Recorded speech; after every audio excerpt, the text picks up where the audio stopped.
patients, but our interpretations carry immense weight. A single misstep in a slide, a label, a report, and the impact ripples across patients' outcome, clinical trust, and institutional credibility. So we are expected to do a foolproof work. But truth is not so. Errors do occur. So risk in laboratory refers to the likelihood of a laboratory error causing adverse consequences. Errors are defined as any defect occurring in the total testing process, that is, from test ordering and sample collection to analysis, reporting, and interpretation of results that leads to incorrect results or mismanagement. Now, where these risks and errors occur?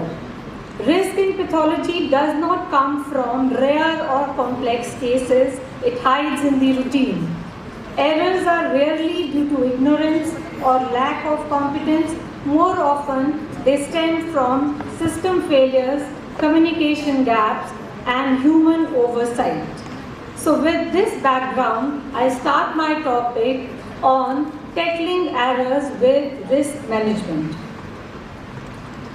For risk management, a systematic approach is required, starting from identification of the errors, assessment of the error. Once the errors are identified, we assess how severe the errors are, and once they are assessed, then we have to report the errors.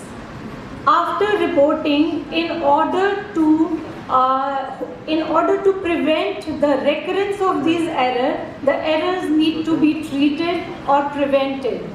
And with all these processes, a continuous surveillance is required, which has to be maintained so that the process of risk management occurs and no errors are there in the system.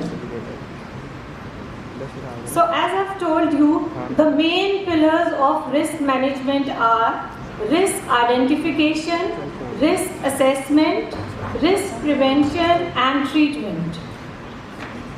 We start with risk identification. Identifying risk means we have to identify errors, and when we have to identify errors, we have to define the errors. Now these errors are defined depending on the context we are referring to. If we are referring to the testing phase, then the errors are defined as pre-analytical errors, analytical errors, and post-analytical errors. If we are defining them on the basis of impact they are producing, we divide them into harmless errors, adverse events, or harmful errors. Then we also divide the errors whether they are caused by humans or they are non-human errors. So once the errors are defined, then we try to identify them. If we classify errors depending upon the testing phase, then we classify them as pre-analytical errors, analytical errors, and post-analytical errors. And Mr. Fayaz and Mr. Ramiz have already talked about these errors, but we don't mind revising them because we have to prevent these errors, so revision is always beneficial. So let's revise. Pre-analytical errors. These include patient identification errors, and this is one of the major errors we come across. Most of the times, the identification of the patient is wrongly entered. Then there are sample collection errors. Errors in the sample collection, particularly of the blood, will lead to hemolysis. Then there are in hematology errors like improper tube selection, incorrect order of draw, or unfilled tubes. These errors are specially seen in hematology. Then there are sample labeling error. Missing, incorrect, or illegible information on request forms and sample tubes are a source of big amount of errors. Then prolonged transport times, inappropriate storage temperatures and delayed centrifugations also decrease the value or validity of the samples. Most of the time we come across forms which do not have the relevant clinical history, the history which is required for the reporting. As many times we get prostatic specimens without the PSA levels. The forms do not show the information of the PSA level, and there is difficulty in reporting such cases. Similarly, specimens from the orthopedic departments, they lack the radiological and the clinical details. Incompletely filled forms are also source of errors. Then we move on to the analytical errors. These are the errors which occur during the processing of the samples or specimen. These include instrument malfunctions, and instruments usually malfunction either because of incorrect calibrations or because of maintenance issues. Then if we do not do the quality controls regularly, ideally once a day all the equipments we should run the quality controls on each instrument every day, depending upon the load. But if we don't do such QCs, then instruments tend to malfunction. Then there are methodological failures. This is because of usage of incorrect procedures, inaccurate test methods. Then the methods which are not validated are being used. Then lack of standard operating procedures all lead to methodological failures. Then there are procedural or technical errors, and these are mostly because of casual behavior. These include errors in sample preparation, pipetting and incubation. Then the post-analytical errors, and these are due to result reporting failures, which include delayed reports, lost reports, results sent to wrong locations, then transcription issues, which are mostly because of mistakes during the feeding of manual data into the laboratory information system. Then the turnaround violations. Prolonged turnaround violations are due to ineffective systems or bottlenecks in the report validation, and this is quite commonly seen in the departments. Reporting errors are basically because of misinterpretation of tests resulting from laboratory staff before releasing the reports. Also, reporting errors can be the subjective errors. The errors in interpretation of the reports may vary from one person to another. Then there are critical value failures when persons fail to report promptly the findings which are threatening to the patients. So the findings such as grossly reduced platelet counts or some severe infections, they have to be reported to the clinicians promptly. If we don't report them promptly, then there are danger to the patient, as well as there are errors which need to be corrected. Then there are other identifiable risk areas within the laboratories, which include consumables and the reagents. Erratic supply of consumables and the reagents will lead to errors, as well as if the consumables and reagents are of short expiry or short shelf life or not of proper quality, then errors are bound to occur. Then if the environment of the laboratory is not adequate or congested, and there is no waste disposal system, all these will lead to immediate or long-term health issues. Then if there is no proper data handling, errors may occur like data loss or unauthorized access to the data of the patients may occur. Then there are some financial risk as well. Cost pressures may lead to use of substandard methods and reagents, and improper budgetary planning may lead to inability to retain staff. These are the few areas from where the errors can be identified. Once the errors are identified, there is assessment of the error. The few parameters which are used for effective risk assessment or error assessment are root cause analysis and risk quantification. What is root cause analysis? This is to find out the root cause of error or risk, and the various approaches that are used for root cause analysis is number 1, 5 whys.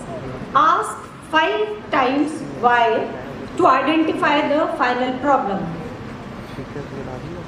First time, ask why this happened, why this error happened. You will get a cause. Then for this cause, again ask why. Then you will get another cause. In this way, if you ask 5 times why, then you will reach to the root cause of the error. This is one of the approach, and this approach is quite effective. Then another approach is fishbone diagram, where the ends of the bones of the fish depict the areas where the errors are liable to occur. Like errors can be in the method, in the machine we are operating on, in the materials, in the mission or the aim, in the person or the workers, or in the management of the procedure. Or if we find errors in these spheres, we will get to know the root cause of the error. This is another approach. Yet other approaches include failure mode and effect analysis. This is a proactive method wherein we directly identify the failure modes and their consequences and proactively try to manage it and improve it. Then there are others like fault tree analysis, where the branches of the tree will show you where the errors occur. There is define, measure, analyze and improve control approach, and then last one is 8-dimensional approach. You have to identify which approach suits your laboratory best. Once the risk is assessed, then you have to quantify the risk. For quantification of the risk or errors, a risk priority number is given, and this is obtained by multiplying S into O into D, where S stands for severity of error, O stands for likelihood of occurrence of error, and D is for the likelihood of detection of error. Each parameter is given a number 1 to 10 depending upon the severity of the error, and when we multiply, we get the risk priority number in the range of 1 to 1000. Now it is said that all those risk or error which have risk priority number greater than 100, or if RPM is less than 100 with severity number more than 9, the risk or the error needs to be disclosed to the patient. Now for disclosure, you need a report. Error disclosure to a patient is important but challenging at the same time. It requires stratification of the errors. If there is no error, no harm, no disclosure is required. Non-harmful errors do occur, and they also need not to be disclosed to the patient. But adverse events where some kind of harm is occurring to the patient, we need to disclose to the patient in the form of discussion to the patient, and we need a approach of root cause analysis and quality improvement efforts. For harmful errors, we need to create a disclosure team that would inform the patient about the error.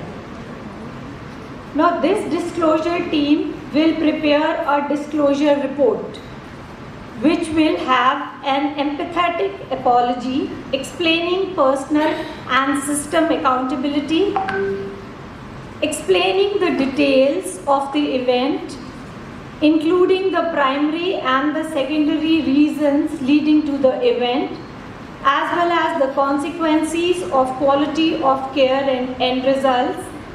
Patient needs to know the strategies to minimize the risk repetition and strategies for follow-up.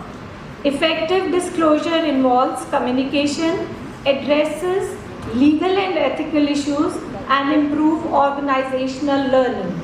So this is important and quite sensitive issue, the disclosure to the patient.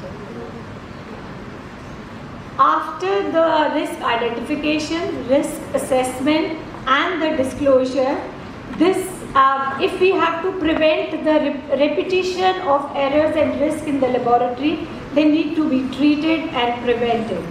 Laboratory risk treatment and prevention involve a systematic approach to identify, evaluate, mitigate potential hazards across pre-analytical, analytical, and post-analytical phases to ensure personal safety and result reliability.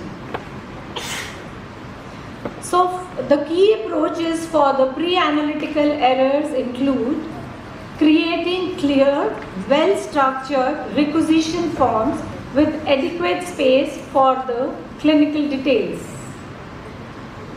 Creating forms will not complete the job. We have to fill those forms before receiving those forms.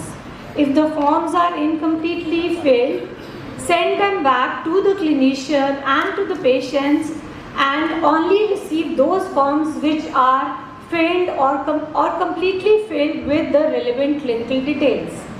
Then another important step which we can take is automation. Automated data collection and tracking systems in pathology laboratories are essential and is need of the hour. These are digital solutions that replace manual paper-based processes with the help of barcoding, RFIDs, and laboratory information system. LIS and LIMS are centralized softwares that captures real-time data, manages workflows, and integrates with analytical instruments. Barcoding can also be introduced within the labs. Unique identification numbers are assigned to the individual samples at collection, and these can be scanned at every processing stage to know where the sample has reached. Then in the analytical processes, the errors are, the approaches to correct the errors will include all the methods which are used in the laboratory should be fully validated. General procedures used should be based on international protocols, and those protocols should be of latest versions. Labs should have internal as well as external quality control procedures. Internal quality control involves daily checks using standards, control charts, blind samples, and equipment checks, and these help managing and updating quality documents. IQCs will help to improve the accuracy of your test results. EQC, or the external quality control, uses blind samples from external providers to independently verify test accuracy, demonstrate laboratory competence, and identify issues in methods, equipment, or personnel necessitating thorough review. EQCs will help to improve the precision of your reports as well as the test. Then in reagents and waste, we should have a well-developed chemical management plan which will ensure continuous and free flow of reagents and consumables. Then a strong waste disposal system should be in place in the laboratories. Then safety measures like smoke alarms, firefighting systems, surveillance cameras and escape routes should be there within the laboratories. Then besides this, since we are generating so much of slides, blocks and specimens, so all the laboratories should be regularly evaluated for storage capacity. Then human factors. Human factor reliability analysis is an important part of the lab. The lab personnel should be adequately qualified and should be expert in their jobs. Rotational trainings should be done for the refresher courses as well as to update their techniques. Continuous supervision is recommended. Web-based reporting system can be introduced. This will improve the reporting time as well as improve client satisfaction and trust.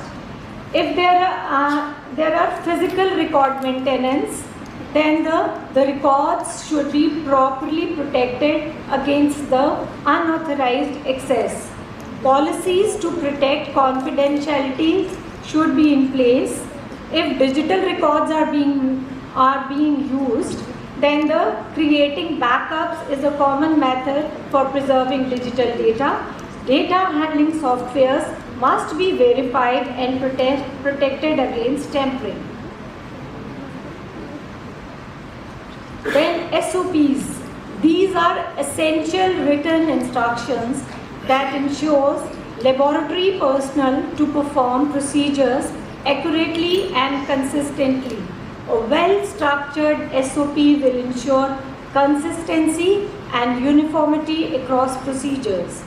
It will improve the accuracy. The data that is produced is of high quality. The practices are more harmonized and there is gross reduction in the errors.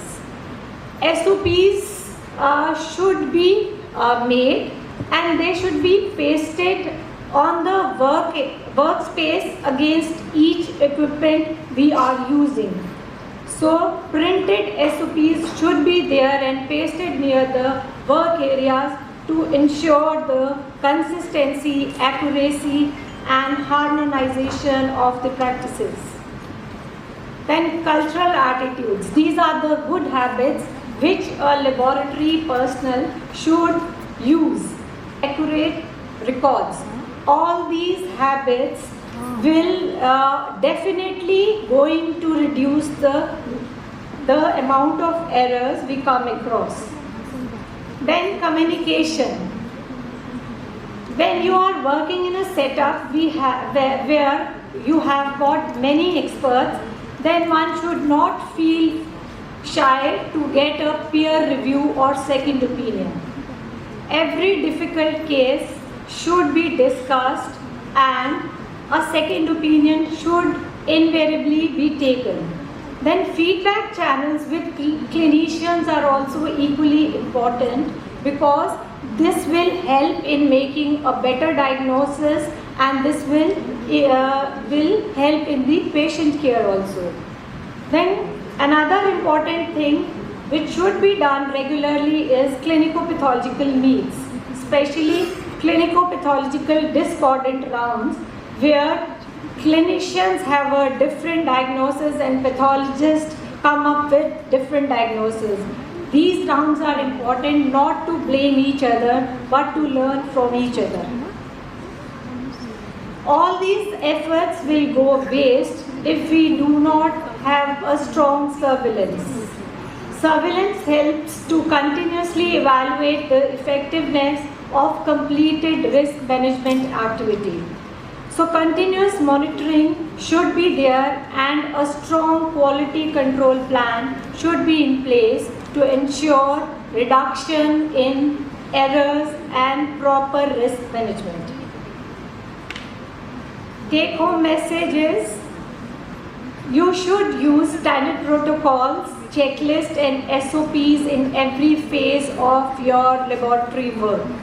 Digital tracking using barcodes and LIS are the latest systems which should be introduced in your laboratories.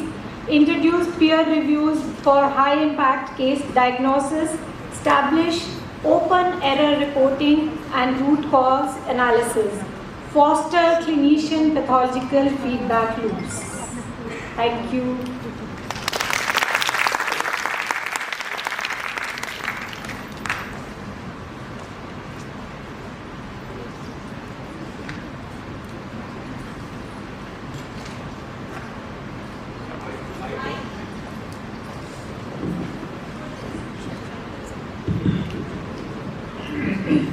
Well, thank you very much, and you have said everything. But this is, unless it is put in the practice, it's a theory only. As I said in the morning, what you should have, you must have meeting with the clinicians, all the clinicians. Maybe you attend for a lunch or some sort of a, whatever you like, and then you discuss with them all this. And you check it from the beginning. Once a case has come, clinical data is not there, anything is short, you better send a resident, the HOD, and get it over. See that this is done. But probably, as I said in the early, once you have the meeting, you tell them what is the importance of all that. Tell them if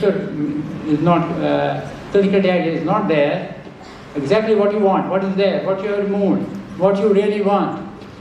That is one. And if they don't obey, then you tell them obviously the consequences. Other thing is, whenever there are disparities between clinical impression and before releasing this report, you should call a clinician, have a discussion in those cases as well, and then decide where is the problem. Then you look at all the errors which are in between. That is the only way. But clinician is cooperation, and your duty, what you do in the lab, make sure that the form is there, then whatever the specimen is identified properly, unless all is there, but all these probably doesn't mean theory, but these are the basic things wherever there. And before releasing a report to the patient, where you see disparity, then you must discuss it thoroughly. Thank you. Yes, sir. It is very important to discuss with the clinician involved so that we get all the information of the patient and what kind of tissue we have got. I think what I do actually in my practice private clinic also, when I see a disparity, I call a clinician directly. I get his number. Even in a private hospital or somewhere, I get the number, I talk to him. And then I get clear and the problems are not there. But if you don't do that blindly, now we see a specimen, endometrium. Sir, I have a submission. We should never report in isolation actually. We should never report in isolation. In isolation means that most of the times the clinicians, they don't come up with the proper information. If we have such case with us, it should be filed and let them run after you. Because many a times the people don't come up with the proper information. So it's better in the institution, at least the case can be filed for want of information. Other thing, other places that what they do, if they don't see a clinic data, they turn the specimen. Yes. And some of them they get bad and they send it private. Let them send, at least you are not involved there. Yeah. But you should have a meeting with them, either work tough with these people. Then as I say that, I call people directly. When I get on the phone, whoever the clinician, whether it's a private or in the medical college, I just contact them, and that is the best way to avoid errors. And moreover, the clinical residents, they also should be rotated. In my opinion, they also should be rotated in the pathology department at least for a period of 2 to 3 weeks in their 3 years of residency, so that they come to know about the functioning of the pathology department, how the samples are labeled, how the samples are processed, because it is those guys only who fill up the forms actually on the clinical side. There has to be a setup. I am telling you now, we have postgraduates from Sora. When they go out, I am telling you they cannot fill up the form.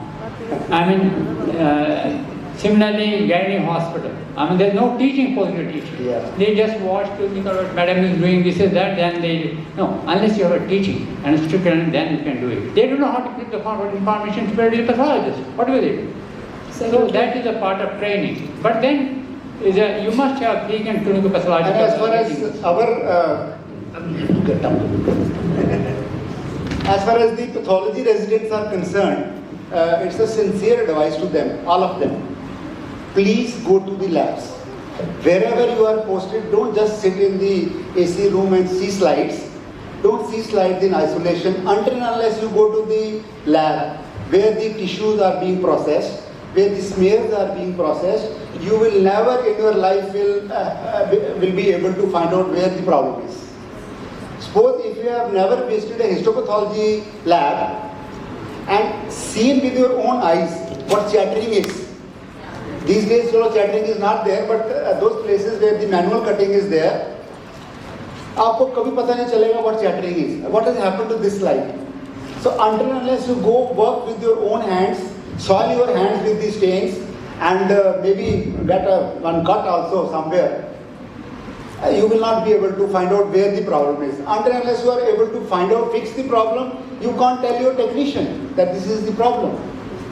So you have to pick up the problems, and then you will be able to do only once you go to the sections. Secondly, once you are in the cytology lab where your patient is in front of you, try to extract maximum information possible, because once the patient is gone, then that information is also gone. फिर आप phone घुमाते रहेंगे, आएगा नहीं, report नहीं होएगी. So please try to extract maximum information possible. Maybe sometimes you can do something which is not even asked for. Say for example, somebody has presented with a generalized lymphadenopathy and you have just done a aspirate and reported it as lymphoma. A week after the patient comes, I have leukemia. That time you should have made a fingerprint smear. That mistake would not have happened. So whenever the patient is in front of you, examine the patient. It's not that only one swelling is here, this only has to be seen. The patient has to be seen in total. That's why the mistakes happen. If you do that, the mistakes will be. Yeah, another point I want to make, in these places, I'm talking J&K, what is happening, that if somebody is present in a case, you have for example a cancer case. Now normally you must have an oncology department, medical oncology, radiation oncology, and another consult. No, what they do, a unit comes instead of entire team. This is what we do in Chandigarh. When there is a conference, entire medical faculty comes there. When the radiation, entire radiation, no, here they don't come. 2-3 personnel they come, and that is how they learn, and that is how it is. This is not, perhaps this should also be in practice here. And probably the principals probably should notice that entire department must go. They will learn, and then that is how the system will work. I have just a comment on it. It is very important that the laboratory personnel and the in charge, who happens to be a medical officer trained in that section or a faculty member, must be well aware of all the